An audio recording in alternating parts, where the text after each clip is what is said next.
This is VOA News. I'm Marissa Melton. U.S. Secretary of State Antony Blinken said Sunday that the cost of Western sanctions on Russia is mounting daily, making it more difficult for Moscow to replenish its weaponry to advance its ongoing war with Ukraine. With trade controls imposed by the United States and its allies, Blinken said Russia cannot import the parts it needs to build more weapons to replace the ones that have been destroyed on the battlefields in Ukraine, or sometimes abandoned as Moscow's forces have retreated in the face of Ukrainian advances. Russian authorities rejected a price cap on the country's oil set by Ukraine's Western supporters. They threatened to stop supplying the nations that endorsed it. VOA's Tommy McNeil has more. Kremlin spokesman Dmitry Peskov said Russia needed to analyze the situation before deciding on a specific response, but that it would not accept the price ceiling. Russia's permanent representative to international organizations in Vienna warned that the cap's European backers would come to rue their decision. Australia, Britain, Canada, Japan, the United States, and the 27-nation European Union agreed Friday to cap what they would pay for Russian oil at $60 per barrel. That limit is set to take effect Monday, along with an EU embargo on Russian oil shipped by sea. Meanwhile, Ukrainian President Volodymyr Zelensky responded as well, saying the $60 price cap on seaborne Russian oil agreed to by a group of 7 nations in Australia is not serious and will do little to deter Russia from waging war in Ukraine. Tommy McNeil, VOA News, Washington.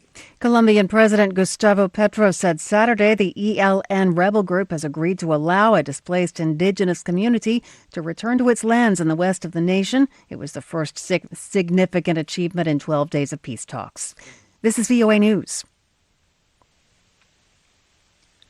Authorities in China's financial hub of Shanghai will, starting Monday, scrap some COVID requirements following nationwide protests unseen in decades. Multiple cities have started to roll back some restrictions after public resentment at harsh and prolonged containment measures reached a boiling point last weekend when spontaneous protests broke out in multiple Chinese cities. Shanghai residents will no longer need a 48-hour negative test result to use public transport and enter outdoor venues such as parks and tourist attractions.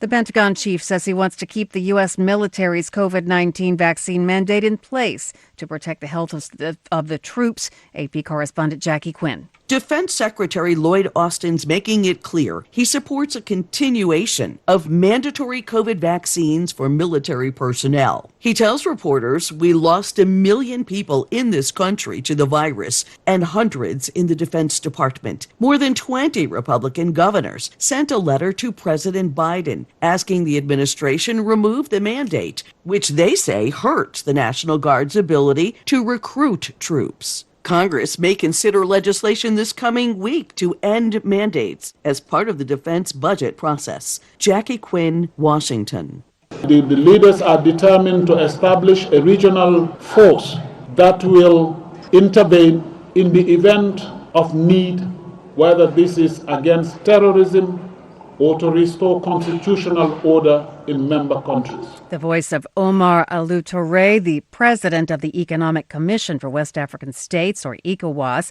The group said Sunday it will establish a regional peacekeeping force to intervene in member states to help restore security and constitutional order.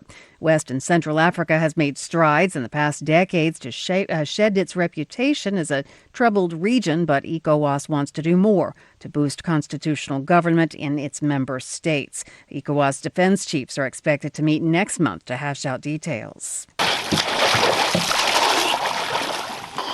You're hearing Russian enthusiasts of cold water swimming. They opened the winter season in a Siberian river on Sunday. Several dozens of men and women who call themselves walruses braved icy waters of the local river in freezing temperatures. Many believe that cold water swimming is the most effective way of staying healthy during severely cold Siberian winters. The average temperature for December is minus 20 degrees Celsius. That's minus 4 degrees Fahrenheit. And the commander-in-chief of the Tigray rebel forces in Ethiopia said 65% of his forces have disengaged. This comes a month after a ceasefire agreement. This is VOA News.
Hi, thank you for watching.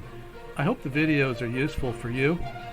Please subscribe to my channel using the button below.